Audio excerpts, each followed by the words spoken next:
I was 2 hours into the late Sunday run from Pueblo back to Denver when the dash cam status light flicked red and a busted left. Tail light up ahead began to stutter inside the darkness. It was 9:15, temperature just above freezing, and northbound Interstate 25 felt almost private me, a handful of pickups, and long slabs of asphalt glowing white in the Fitz high beams.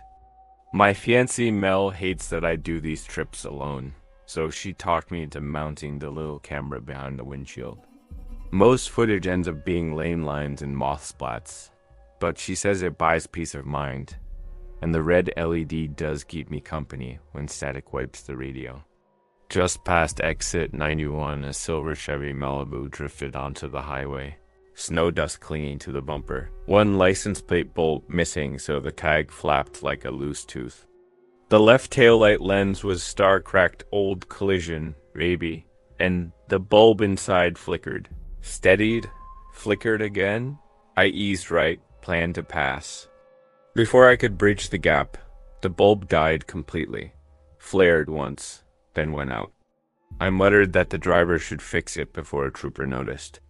That's when the trunk lid flexed, as if someone had mule-kicked it from inside. I dropped back out of instinct.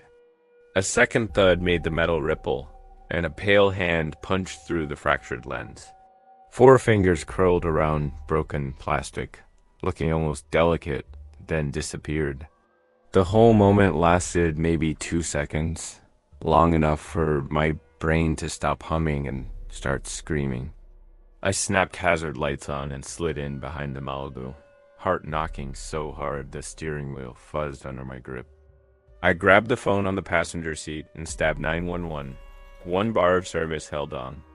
The dispatcher's voice came cool and flat. Location, nature of emergency. Northbound I-25, just past 91, I blurted. Silver Malibu. Somebody's in the trunk. I saw a hand through a broken tail light. She asked for the plate. Snow hid most of it, but the camera caught better than my eyes, so it read the partial 7F Colorado temp tag. She told me to keep a safe distance. 2 troopers were rolling from Walsenburg. The Malibu accelerated. 80, 85. My fit strained, but stayed close enough for the dash cam's night mode to keep the lens in frame. The hand reappeared, shoved a torn strip of fabric through the hole, let it flutter. Headlights behind us caught the cloth pink with writing, maybe lipstick. The word help flickered in my high beams. Cold soaked my spine. The dispatcher kept counting miles with me, voice never rising, but I heard her keyboard clacking faster. At mile 96, the Malibu swerved onto the shoulder, dust pluming, then yanked back. Driver was either checking the trunk or checking if I'd fall away. I stayed, hazard lights blinking like a metronome for terror. Dashcam timer rolled past 9-20-2. The dispatcher told me the first unit was 4 minutes out. Approach from rear, lights off. She warned me again not to attempt anything bold. I promised. Blue-white strobe finally stropped the night in my rear view. A patrol cruiser shot past, dark except the bar. It slid behind the Malibu, silent for 3 long breaths. Then the siren erupted. The Malibu jumped, exhaust howling, speed climbing. My fit couldn't match 90 plus, so I braked and fell back, rolling commentary for the dispatcher as if narration might help. A second cruiser angled across lanes from an on-ramp, boxed the Malibu, nudged it toward the median. Tires shrieked, gravel spit, and the sedan fishtailed to a stop half on the shoulder, half in the brush. I coasted to the right lane edge, hazard still strobing. The camera captured everything. Trooper 1 low, crabbing from the driver's side flank, gun leveled, commands barked. Driver exiting, male, 30s, scraggly beard, ball cap, hands raised high. Trooper 2 covered trunk until cuffs clicked. He searched, found keys, aimed flashlight at the latch. There's a silence I'll remember, the sweep of that beam that held breath of roadside winter. The trunk popped, light spilled onto desperate eyes. A girl 18 scrambled out, wrists zip-tied, duct tape half ripped from her mouth, tear tracks crusted on cheeks. She collapsed to her knees but kept mumbling thank you through cracked lips. The cloth message lipstick, help, still knotted in her fist. Paramedics reached us in 10 minutes. The girl was 19, missing from Colorado Springs since Friday night. She'd ordered a rideshare to visit a friend. The Malibu, not registered to any platform, arrived with magnetic logos and a driver wearing a counterfeit lanyard. He drugged her bottled water, disabled the interior trunk release, and pointed south, aiming for remote counties where license plate readers thin out. She woke in the dark, found the emergency tire iron, cracked the lens, cut her fingers widening the hole, then waited for a car to notice. The first 3 passed without slowing. Mine happened to be the 4th. I stayed on scene to give a statement. Troopers pulled the dashcam card. Playback held every detail from first flicker to takedown. One frame, zoomed later by forensic techs, showed the cloth unfurling, letters smudged by her blood. The driver said nothing while they photographed scratches on his neck marks she left clawing for release. The evidence bags filled. Forged sticker, stun gun, pre-tied restraints, gas station receipts plotting a slow backroads loop east of Raton. Sleep didn't visit that night. Mel called 3 times before dawn.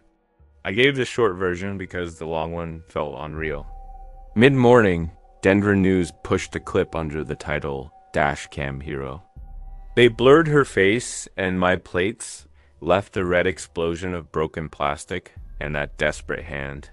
National outlets ripped it within hours. Ed Breaks ran dashcam commercials before half the uploads. By evening, YouTube trended a compilation, 5 haunting highway captures. My footage at number 3, monetized, user unknown. Court came fast. The driver pled to kidnapping, assault, false imprisonment, 35 before parole. The prosecutor thanked me twice. The victim hugged me outside the hearing, wrists bandaged but free. Troopers mailed back the SD card and, unexpectedly, the taillight lens red shards bagged and tagged and now evidence no longer needed. It sits on my office shelf beside guitar picks, fracture lines catching afternoon sun like frozen lightning. When friends ask why I let the dash cam loop every commute, I tell them about that night, how horror didn't roar. It whispered through a taillight pulse. I keep the LED blinking because the road stays dark, and sometimes a broken lens is a Morse lamp, begging strangers to look twice. I'd rather fill terabytes with boring asphalt than miss the next silent signal someone risks everything to send.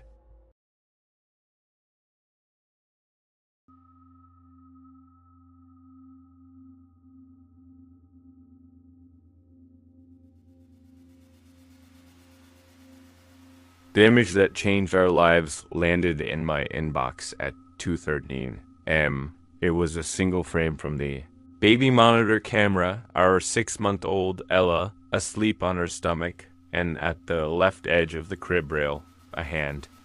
Adult-sized, pale, palm down, fingers hooked over the slots. My wife, Jamie, and I had moved into the rental cottage outside Richmond only 9 days earlier. Its listing bragged about a quiet cul-de-sac, fenced yard, and a freshly painted nursery. I installed a Wi-Fi monitor over the crib because that's what new parents do. The camera app pushed motion photos to my phone. Most nights the only alert was Ella rolling over. That Monday had been normal. Jamie graded papers in the living room. I finished invoices in the kitchen. We were in bed by 11. The monitor ledge gave a clear view of Ella's crib and the closed nursery door. I set the app volume low enough to hear crying, not enough to twitch at every blanket rustle. The phone buzzed once at 12:42 a. Ella shifting. The next alert hit at 2:13. I tapped it, bleary. The picture showed Ella sound asleep. Then I saw the hand. No sleeve, just skin and the hint of a wrist. The nursery door still looked shut. I whispered Jamie awake. We moved fast but quiet. I grabbed the aluminum bat I keep by the bed. She dialed 911, speaker on mute. The dispatcher said units were 4 minutes out. Every board in the hallway felt like a gunshot under my feet. I nudged the nursery door with the bat tip unlocked, silent hinge. Inside, crib against the far wall, nightlight glowing soft amber. Ella breath steady, no one else. Window closed, screen latched. Closet door cracked half an inch. Heart banging, I yanked the closet open. Empty except for diapers, a spare stroller, and a faint cologne smell that wasn't mine. I backed out, locked the nursery door from the hall side, and waited for police sirens. Officers cleared the house. No intruder, no forced entry, all windows locked. Front and back doors still deadbolted. Their best guess glitch or double exposure. One cop asked if I'd been near the crib after midnight. I hadn't. They filed a report and left 2 squad cars rolling the block till dawn. Jamie stayed up rereading baby cam help pages. I pulled the SD card, opened the full clip on my laptop. 2:12 shows crib, empty rail. At 2 hours, 12 minutes, and 47 seconds, motion wakes the camera. A pale hand slides up from below frame, rests on the rail 3 seconds, then drops. No face, no body. I check timestamps on our door sensors, nothing between 11:05 p.m. lock and police arrival. The only other access, the crawl space hatch in Ella's closet floor. A feature the landlord called historic root cellar. We'd never opened it. At sunrise, I pried the hatch. A square of plywood lifted to reveal dirt steps, slanting 3 feet down to a compact space that smelled of old earth and detergent. A portable LED lantern sat on the floor, switched off. Beside it lay a canvas grocery bag containing wipes, stage 2 baby food, and a half-empty travel bottle of men's cologne. My stomach turned. Whoever had slipped a hand into Ella's crib hadn't needed to break in. They'd already been under our house. I called the police back. Evidence techs photographed the lantern and collected fingerprints. They followed the crawl space to a hinged panel behind the water heater and a second hatch that opened beneath the porch, hidden from street view. Fresh shoe prints led across mulch to the rear alley. Detectives believed we'd stumbled on a caretaker thief. Some criminals study families, spend nights inside walls or attics, and take valuables slowly.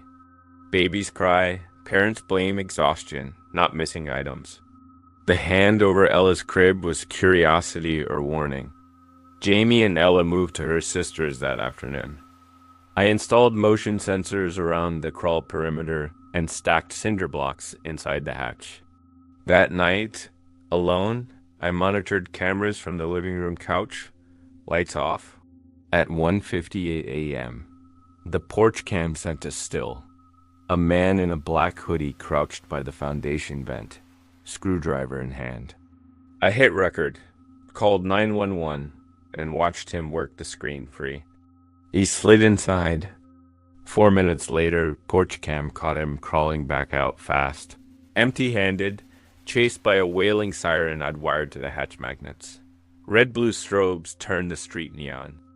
Officers cornered him 2 blocks north.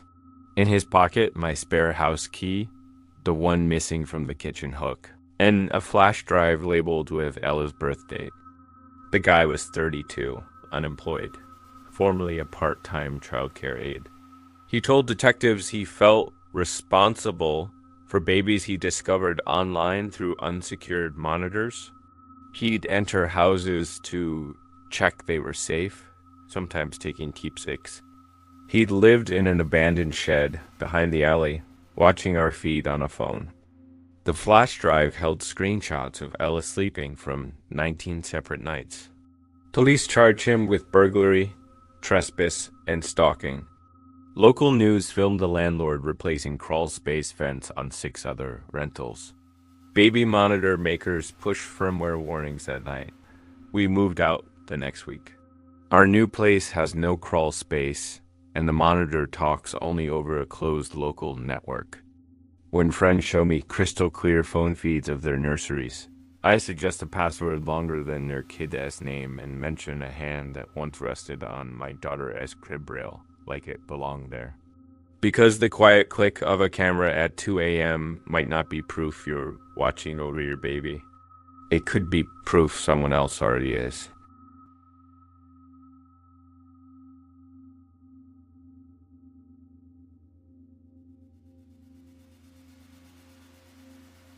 I bought the trail cam to watch for deer, but the figure it captured on a foggy March night convinced the state police. ID almost documented my own abduction and showed me how close a stranger can stand without ever tripping a human instinct to turn around. I'd moved to rural Berks County, Pennsylvania in February, trading a 2-bedroom apartment for 8 wooded acres and a 120-year-old cabin that smelled perpetually of cedar smoke. The camera the kind hunters zip-tied to trees was a housewarming gift from my brother. He said if I wanted to see what walked past the porch at 3 a.m., infrared was the only honest witness. I mounted it on a maple 50 yards down the driveway, facing back toward the cabin, mostly excited to spot foxes. Daylight savings crept in, and with it a river of fog that liked to roll through the hollows after midnight. I often worked late editing freelance podcasts. The photo notifications on the Cams app felt like company. Raccoons, a straying border collie, twice the glow of a deer's eyes, nothing worrisome. Thursday, the 18th of March. My phone pinged at 12:37 a.m. I almost silenced it, but glanced anyway. The thumbnail showed my dirt driveway, fog milky in the camera's IR, empty except for maybe a branch. I thumbed it larger, squinting. Something vertical sat in the right foreground, too straight for a sapling, too thin for a fence post. I chalked it up to a camera glitch and went back to trimming audio. Friday, 12:34 a.m. Another ping. The news still looked cleaner. Same fog, same angle. And this time, the right edge held a definite human shoulder. The silhouette of someone wearing a hooded jacket, half hidden behind a maple. The timestamp told me they stood within lens range for fewer than 2 seconds. Motion triggers caught them just as they slipped behind cover. My blood chilled. The property line lay a quarter-mile from any public road. I killed indoor lights, peered through the kitchen blinds, nothing but timber dark. I convinced myself it could be a lost hiker, but snowmelt mud showed no footprints in the gray daylight. I downloaded the image, texted it to my brother, and shoved a broom handle into the door track like a makeshift barricade. That evening, I reset the camera to record 30-second video bursts, then placed a second cam. My brother overnighted it, facing sideways down a gravel lane, hoping for a license plate if a vehicle approached. Saturday, 12:28 a.m. Video alert lit up. Through swelling adrenaline, I watched. Fog glowing white, driveway empty. 5 seconds in, motion blurred as the same hooded figure stepped from behind the maple. They crouched, looking not at the cabin, but up into the camera lens itself. The hood tilted, reflecting diode light and twin pinpoints night vision goggles. 10 seconds later, the person raised a gloved hand and gave a small wave toward the porch. Then they retreated backwards into the tree line, never turning. My hands shook dialing 911. Deputies arrived 40 minutes later, found only quarter-inch impressions, lug solace beside the maple. They advised better lighting and extra locks and promised extra patrols, but admitted resources were thin. For scattered homesteads, Between Sunday lunch and dusk, I hung 2 solar floodlights and moved my work desk into the living room where I could watch the driveway through binoculars. At 11 o'clock p.m., I killed interior lights, laptop brightness dimmed, floodlights armed. Midnight past nothing. 12:32 and another alert. Heart pounding. I opened the video. Fog swirled. The floodlights triggered first, glare blooming across gravel. The hooded figure stood 10 feet closer to the cabin now, mid-driveway, goggles reflecting twin suns. He or she had walked straight through motion-sensing cones and seemed to know exactly where they wouldn't. T-trigger until the last yard. The person lifted something, a sheet of white laser printer paper, held it chest high. Bold Sharpie letters read, "I see you too." The figure lowered the sign, pointed toward my porch swing, then blended backward into fog. Video ended. I dialed 911 on speaker while checking second camera footage. That cam caught faint brake lights backing down the lane older van, plate obscured by mud flap. Deputies this time brought state police. They scanned with K9 units. Dogs traced the scent to tire tracks on a fire road leading to an abandoned quarry 2 miles through the woods. Detectives pulled the cam's SD card, drove it to the digital lab. They told me to stay elsewhere until sunrise. I locked Casey's dog from previous story. Here maybe I have no dog. Let's continue. Sorry. I threw clothes, laptop, external drive into backpack. Drove to a motel by the interstate and tried to no avail to sleep. At 3:40 a.m., my phone pinged one last time.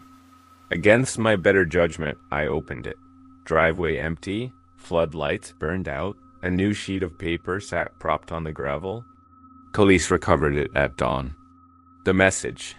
Neat block letters. Nice lights, we can wait. State troopers camped the property the next 3 nights. Nobody returned. Text enhanced the van's image enough to match a vehicle flagged 2 counties west. Linked to a break-in crew stealing catalytic converters and farm fuel. But the sign waiver's height and gait didn't match anyone arrested. Case went dormant. The cabin feels safe most days.